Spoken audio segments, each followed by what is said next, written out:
de travailler encore et encore et encore, encore et encore dans nos vies.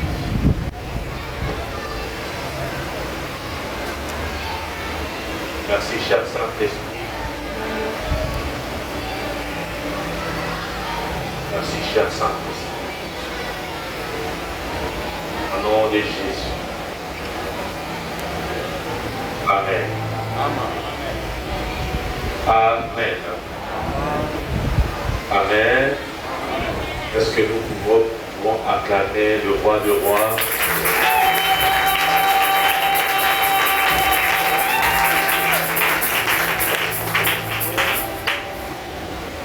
Nous bénissons Dieu. Bénissons encore le Seigneur, notre Père, notre roi, notre Rédempteur, notre Sauveur, ce matin pour cette opportunité qui nous offre d'être présents dans sa présence.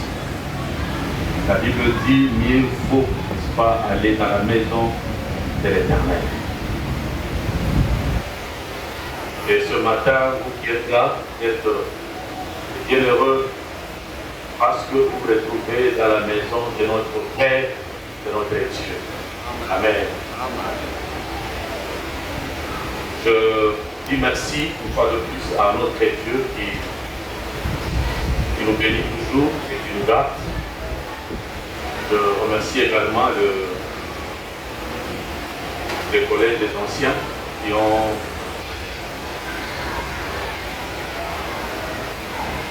m'ont choisi pour que ce soit moi qui va partager la parole du Seigneur ce matin. Que le Seigneur vous bénisse notre berger qui n'est pas là avec nous ce matin. Bien-aimés dans le Seigneur, Dieu est tellement bon et il nous aime beaucoup dans cette église.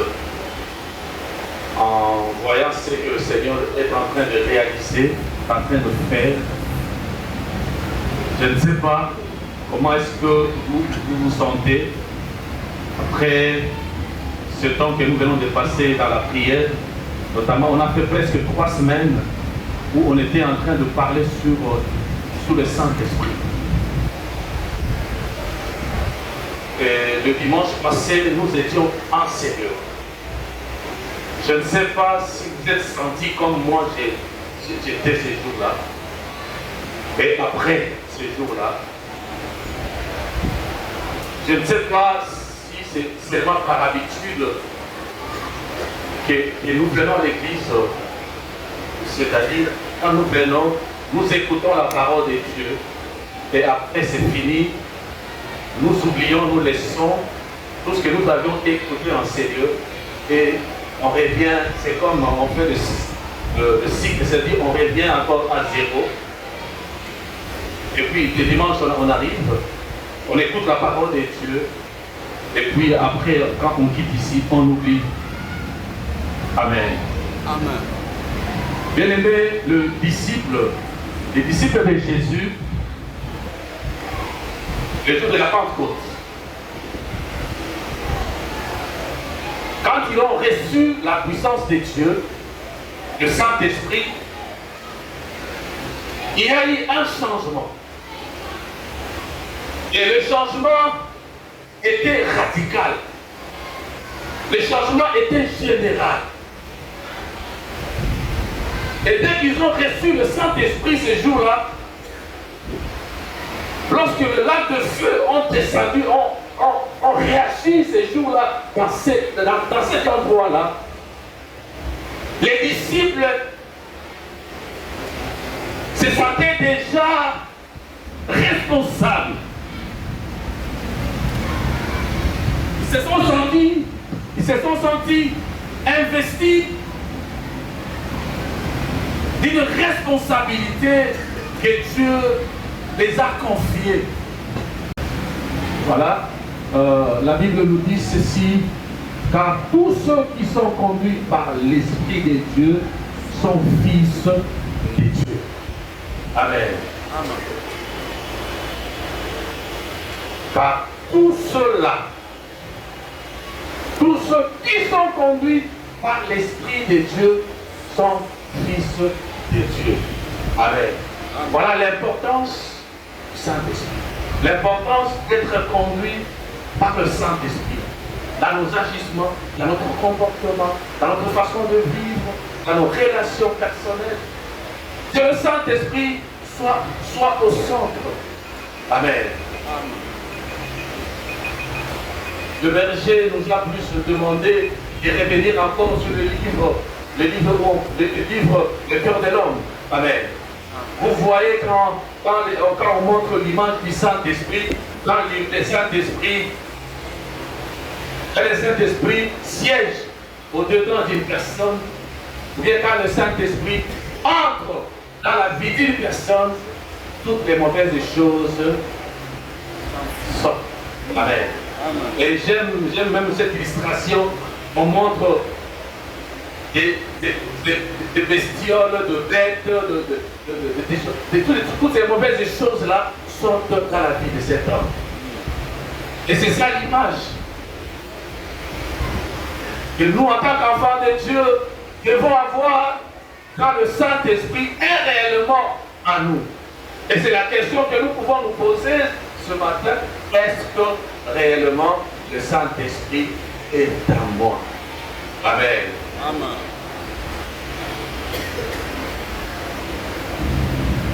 Ce matin, nous allons parler d'être conduit par le Saint-Esprit. Voilà, c'est notre sous-thème. Être conduit par le Saint-Esprit. Et je pense que c'est le désir de tout un chrétien, mais de nouveau, un chrétien qui veut évoluer, un chrétien qui veut avancer, un chrétien qui veut, n'est-ce pas, faire des grandes choses avec Dieu. Il désire, n'est-ce pas, d'être conduit par le Saint-Esprit. Et ce matin,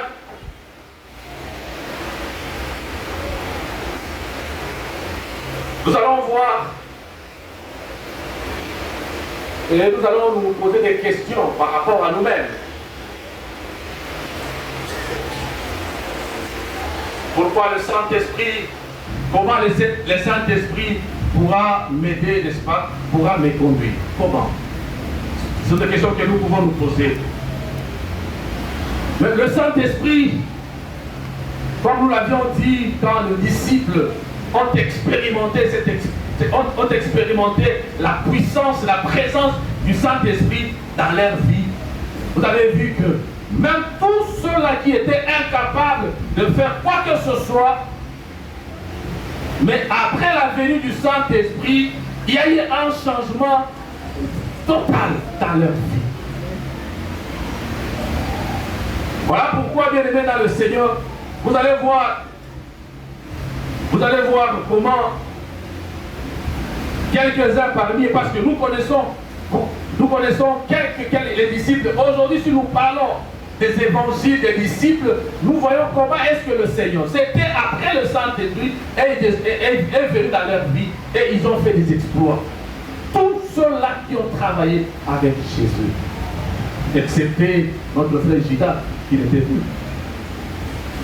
Mais ceux-là qui sont restés à côté de Jésus et être investis par la puissance de Dieu, ils ont fait des grandes choses. C'est pourquoi aujourd'hui, nous pouvons lire les évangiles.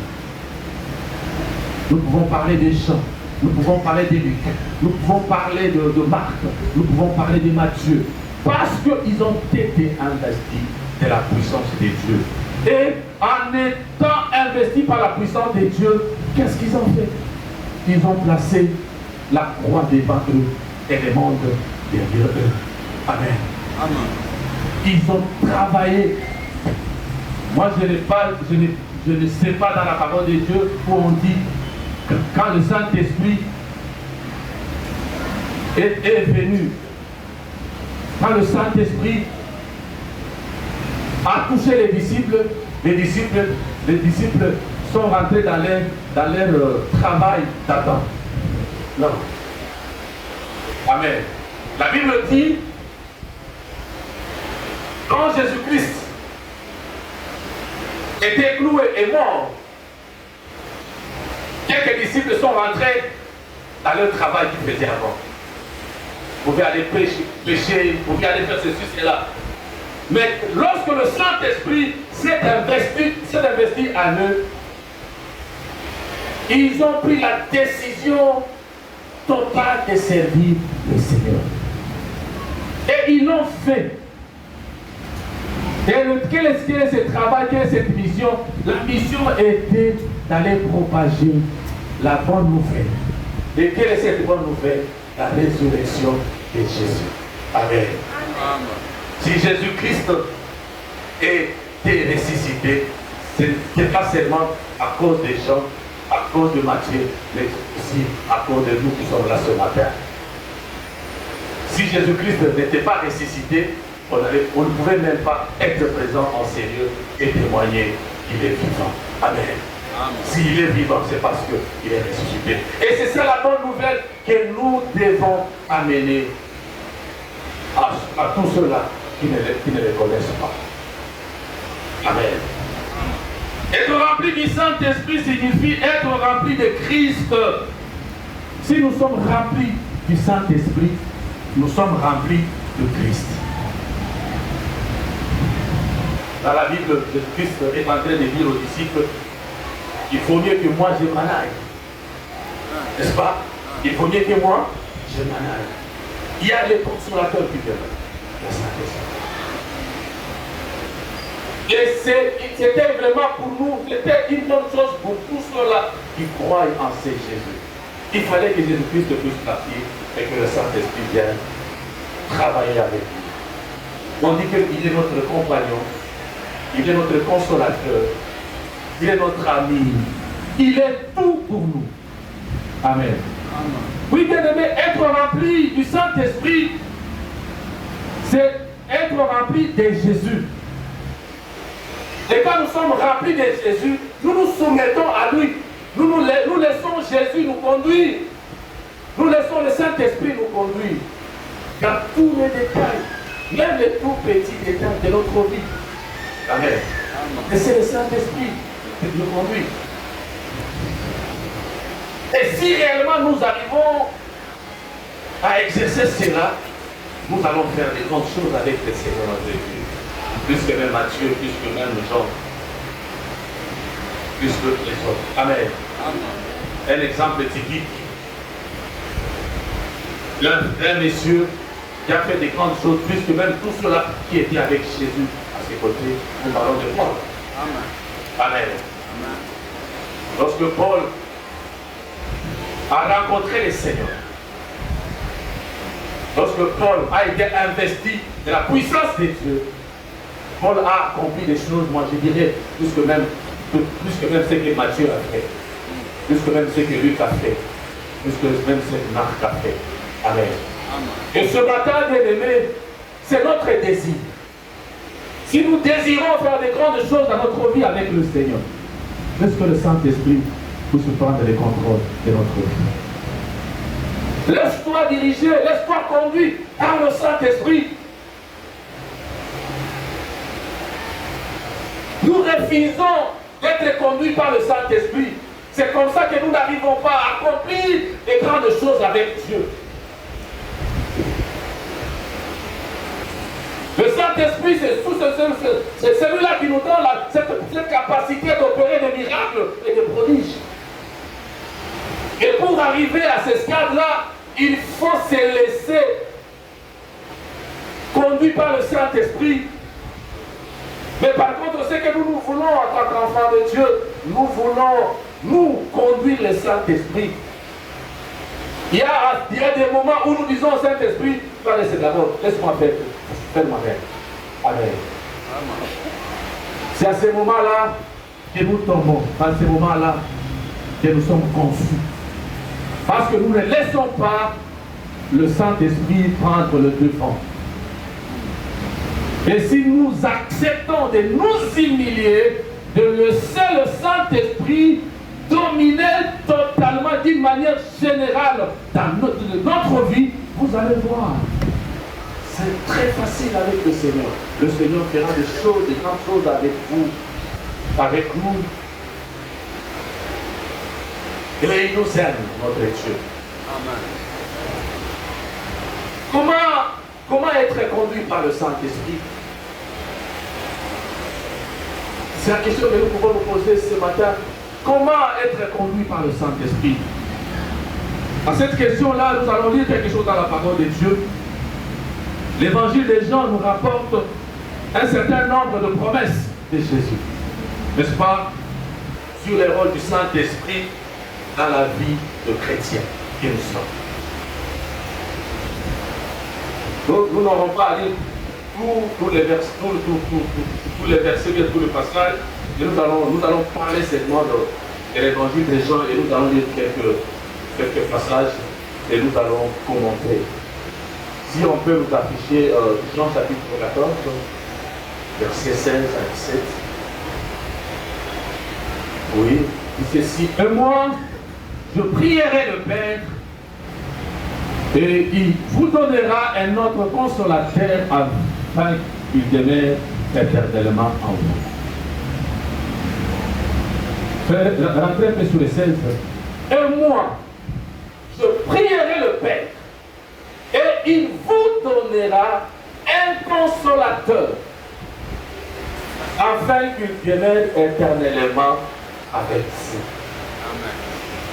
Demeurez éternellement avec vous. Jésus-Christ s'est investi, n'est-ce pas? Il a laissé la mission. Il nous a confié sa mission. Quand Jésus-Christ nous a confié sa mission, lui il est parti. Il nous a laissé, nous qui sommes là ce matin, bien-aimés dans le Seigneur. C'est toi et moi que Jésus-Christ a laissé sa mission. Et il nous a envoyé les consolateurs qui est le Saint-Esprit pour qu'il demeure éternellement avec nous. Si nous n'arrivons pas à travailler convenablement avec le Saint-Esprit, alors ce n'est pas la faute de Jésus, parce que le Saint-Esprit est là. Il est là ce matin, il est à ses lieux. Si tu ouvres la porte de ton cœur, il va entrer. Il est là ce matin. Si tu veux travailler avec le Saint-Esprit totalement dans ta vie, lui laisser sa place, tes conducteurs, il sera là. Et il va te conduire comme il faut. Dans tous les détails de ta vie, dans tous les domaines de ta vie. Ce n'est pas compliqué. Amen. Amen. Ce n'est pas compliqué. Les choses de Dieu ne sont pas compliquées.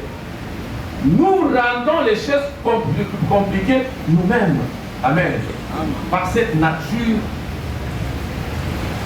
humaine, des fois qui nous domine. On s'est dit, si je laisse ça, je ne peux pas vivre. Si je laisse ça, on va me voir comme ça. Si je ne fais pas ça, on va me traiter ainsi. Non, bien-aimés dans le Seigneur. Nous avons été créés pour Dieu, rien que pour lui. Amen. Amen. La première des choses, quand Dieu nous a créés, c'est pour les louer. Lui seul. Amen. Amen. Fonder un foyer, avoir ceci, être serviteur de Dieu, ça vient après. Mais la première des choses, tout ce que nous devons faire, parce que nous avons été créés par Dieu, la première des choses, c'est de lui servir, c'est de l'adorer, de le louer. Alors, ce qui nous freine, ce qui nous bloque, bien-aimés dans le Seigneur, c'est notre nature ici, notre nature humaine pécheresse, qui ne veut pas que nous puissions, n'est-ce pas, monter des dimensions. La Bible dit, le diable rôde autour de nous comme un lion qui cherche à dévorer. Dès que nous sommes sommes distraits, le diable, lui, n'est pas distrait. Le diable n'a jamais été distrait. Le démon ne sont jamais distraits. Les acolytes du diable ne sont jamais distraits. Mais pourquoi est-ce que nous, acolytes ou bien serviteurs de Dieu, disciples, nous sommes distraits? Parce que si nous sommes distraits, eux, ils profitent par là. Ils entrent pour nous bloquer, pour bloquer notre développement, pour bloquer notre avancement, pour bloquer. Parce que le plan de Dieu, c'est de voir tout que chacun de nous travailler, amener les âmes. Amener les âmes, ça demande des sacrifices. Amen.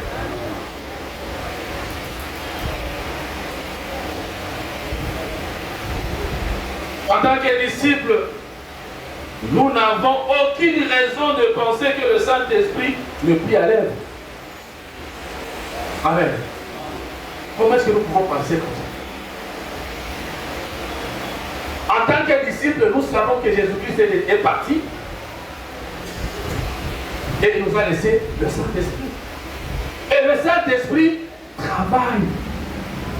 Si nous pensons que le Saint-Esprit ne travaille pas, c'est parce que nous ne sommes pas en connexion avec le Saint-Esprit. Si le Saint-Esprit est réellement à nous, vous allez voir les effets. La puissance du Saint-Esprit nous transforme et nous amène dans d'autres dimensions.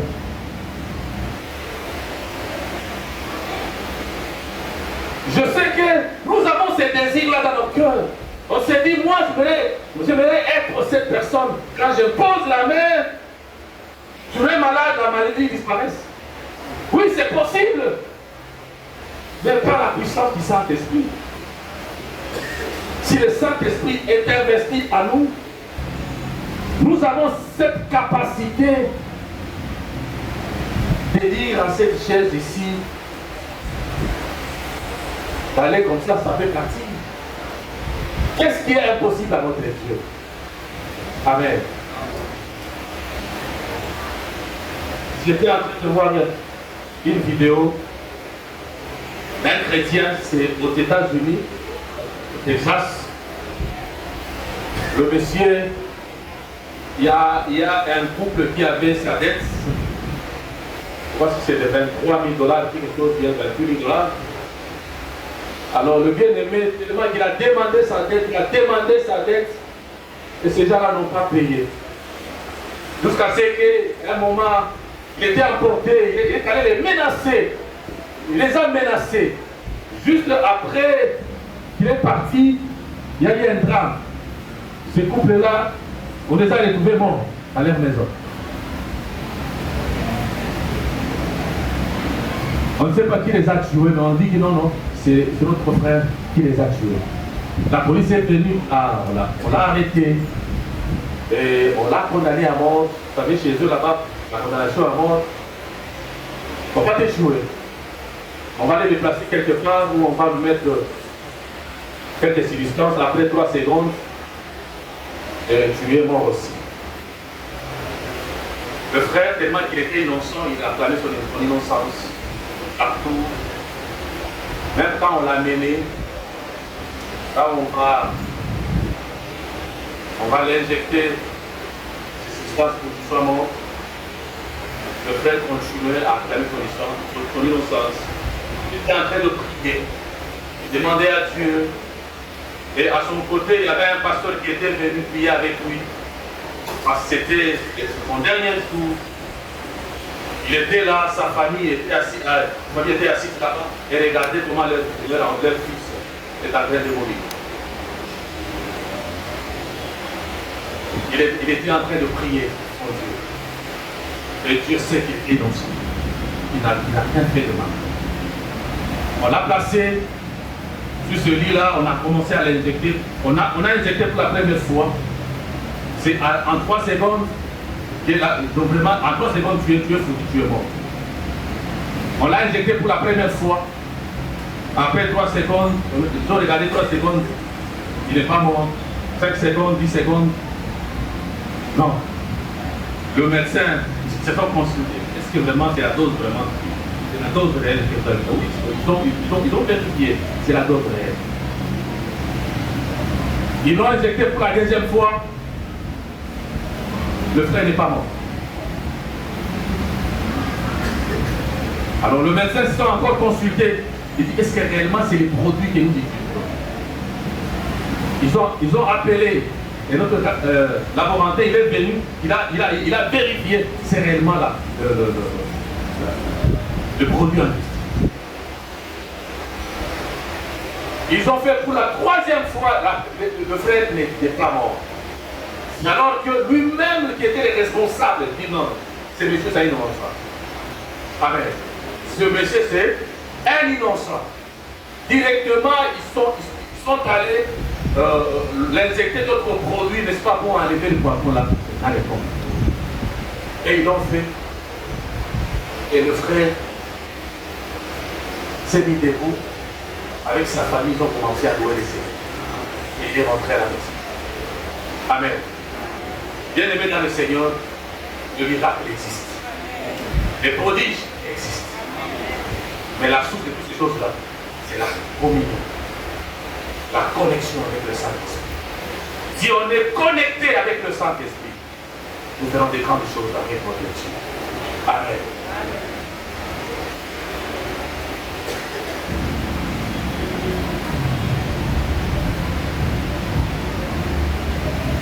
Jésus-Christ est toujours là. Ne pensons pas que Jésus-Christ n'est pas là. N'est-ce pas? Quand nous voyons le Saint-Esprit à l'œuvre, voyez que l'Esprit de notre Seigneur Jésus-Christ est là. Et des fois, quand nous prions, des fois, on fait les choses comme par habitude, parce que je suis un chrétien, une chrétienne. Il faut que le matin, je puisse dire merci à Dieu. Des fois, nous prions comme ça. On prie seulement. Peut-être que c'est la même chose que nous disons chaque jour. Merci Seigneur parce que tu m'as réveillé, parce que tu m'as fait et c'est fini. Ça devient comme un chant. Oui, c'est bien beau de prier ce matin. Mais faisons-le bien. N'est-ce pas? Que ça ne soit pas comme par habitude. Jésus-Christ est réel. Jésus-Christ est vivant. Jésus-Christ vit avec nous chaque jour par la puissance du Saint-Esprit. Il est là.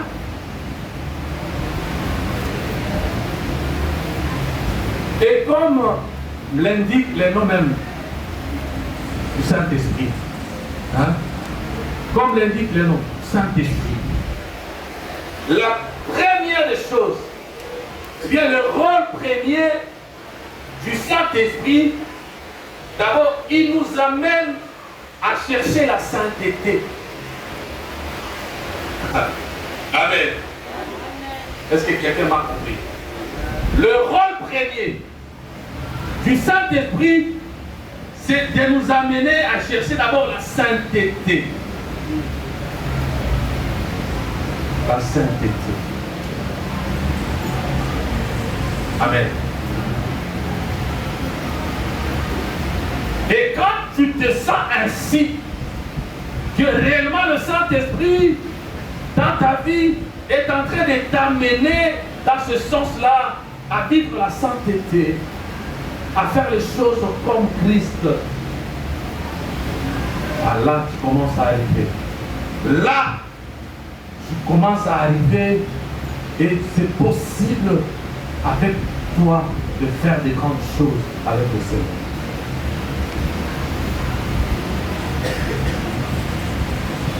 Parce que la vie d'aujourd'hui, en tant qu'enfant de Dieu, nous connaissons, nous savons que ce que je fais, ce n'est pas bien. Ce que je fais, ce n'est pas permis par Dieu, mais nous le faisons seulement.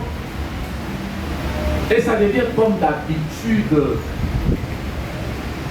Bien-aimés, un jour nous serons surpris.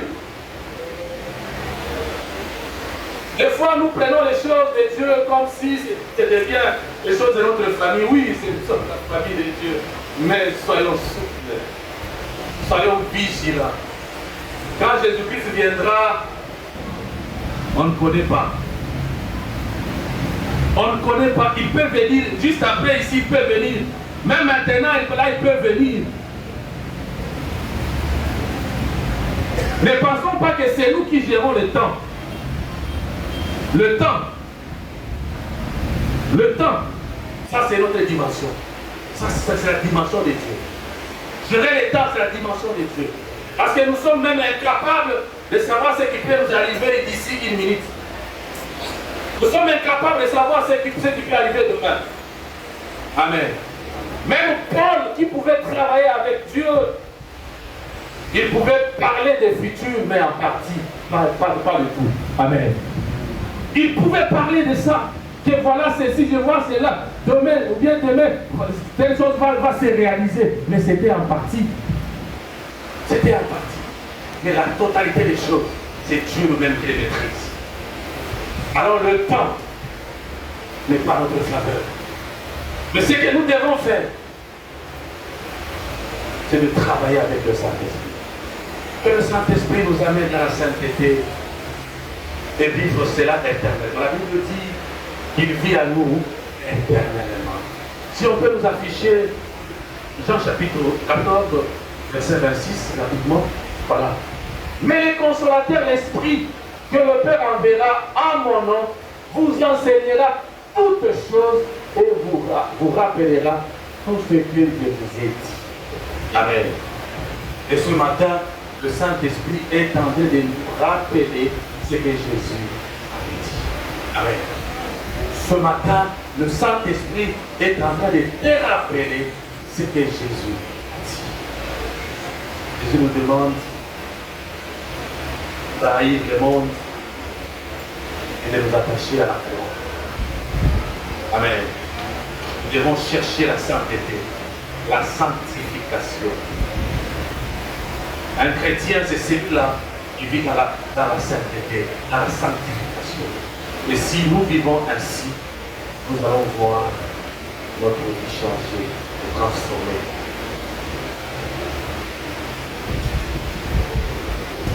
Ce n'est pas difficile, bien aimé. Des fois, nous pensons que c'est difficile. Vous savez ce qui nous parle, ça c'est les diables qui nous chuchotent à l'oreille. Non, c'est difficile, tu ne sauras pas. Tu ne sauras pas laisser quelque chose. Tu ne sauras pas faire ceci. Tu ne sauras pas chercher le Seigneur et le trouver. Non, le Seigneur se laisse trouver.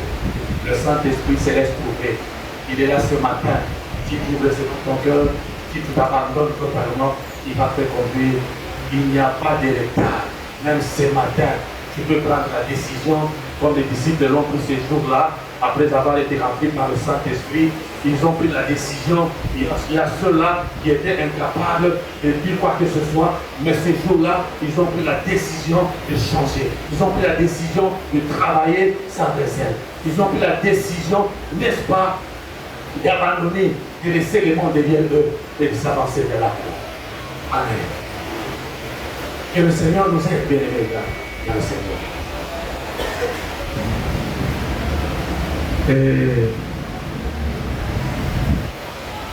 Jean chapitre 16, verset 7, 12 et 15, rapidement. Nous pourrons gérer le temps. Cependant, je vous dis la vérité. Il vous est avantageux que je m'en aille, car si je ne m'en vais pas, le consolateur ne viendra pas vers vous. Mais si je m'en vais, je vous l'enverrai. 12. J'ai encore beaucoup de choses à vous dire, mais vous ne pouvez pas les porter maintenant.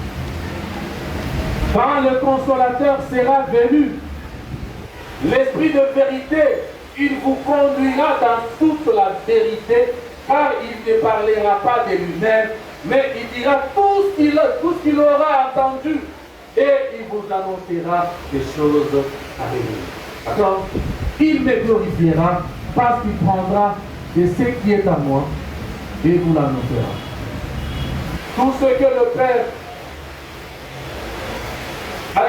tout ce que le Père a mis à moi, tout ce que le Père, il y a quelque chose qui va pas là. Oui. Tout ce que le Père a est à moi. C'est pourquoi j'ai dit qu'il prend ce qui est à moi et qu'il nous annoncera. Amen. Verset, on va traiter sur le 12, 13. 12, 13. J'ai encore beaucoup de choses à vous dire. Mais vous ne pouvez pas les porter maintenant. 13. Quand le consolateur sera venu, l'esprit de vérité. Laisse la chose. Quand le consolateur viendra, l'esprit de vérité, il vous conduira dans toute la vérité. Amen. On ne dit pas qu'il nous conduira dans une partie de vérité. Il nous conduira dans toute la vérité. Et pour vivre cette vérité-là, nous devons chercher la sainteté. Et si nous vivons la sainteté, nous allons marcher dans la vérité avec notre Dieu. Car il ne parlera pas de lui-même, mais il dira tout ce qu'il aura entendu et il nous annoncera des choses à venir. Pour que le Saint-Esprit puisse nous annoncer les choses à venir, nous devons être en contact, en communion avec lui. C'est comme ça que le Saint-Esprit peut nous communiquer, même ce qui peut se passer demain.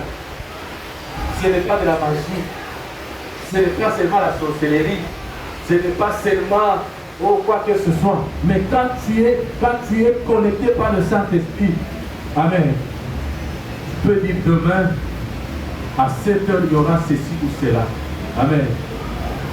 Ça, c'est la dimension du Saint-Esprit. Et si nous voulons réellement vivre des choses comme ça dans notre vie, laissons-nous emporter, laissons-nous utiliser par le Saint-Esprit, et le Saint-Esprit nous conduira. Amen.